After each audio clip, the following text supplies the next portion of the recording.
Hello, bachcho. Let's read the question. The question is statement based question. First statement says, in India, the primary sector is the largest employer. India में primary sector जो है सबसे ज़्यादा employment देता है, इसके बारे में कहा गया है. स्टेटमेंट 2 कहता है demand for services has increased excessively, कि जो सर्विसेज की डिमांड है वो काफ़ी ज़्यादा बड़ी है हमारे पास अगर हम कंपैरिजन करते हैं प्रीवियस ईयर्स की. स्टेटमेंट हमें 4 दी गई हैं. First statement says both statement 1 and 2 are correct. Second says both statement 1 and 2 are incorrect. Third says statement 1 is correct and statement 2 is incorrect. Fourth says statement 1 is incorrect and statement 2 is correct. तो हमारे पास 4 option है, इनमें से right answer जो हमें find out करना है. अगर हम स्टेटमेंट 1 की बात करते हैं तो स्टेटमेंट 1 में कहा गया है कि प्राइमरी सेक्टर लार्जेस्ट एम्प्लॉयर है, हमारे पास सबसे ज़्यादा सर्विसेज जो है वो प्राइमरी सेक्टर देता है.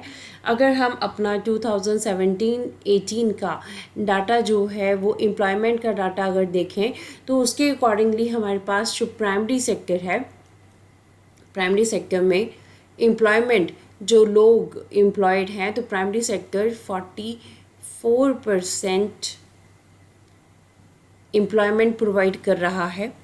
अगर हम सेकेंडरी सेक्टर की बात करें तो सेकेंडरी सेक्टर हमारे पास 25% एम्प्लॉयमेंट प्रोवाइड कर रहा है.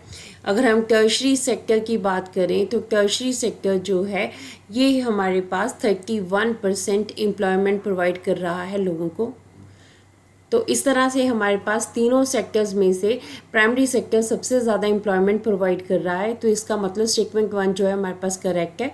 Statement 2 says the demand for services and increased excessively, तो ये बिल्कुल सही है. जो सर्विसेज की डिमांड है हमारे पास पिछले कुछ सालों में काफ़ी बढ़ गई है क्योंकि लोगों का लाइफ स्टैंडर्ड जो है वो चेंज हो रहा है. तो लिविंग स्टैंडर्ड चेंज होने की वजह से जो डिमांड्स है सर्विसेज की वो इंक्रीज़ हो रही हैं धीरे धीरे. तो इस तरह से स्टेटमेंट 2 जो है दैट इज़ ऑल्सो करेक्ट.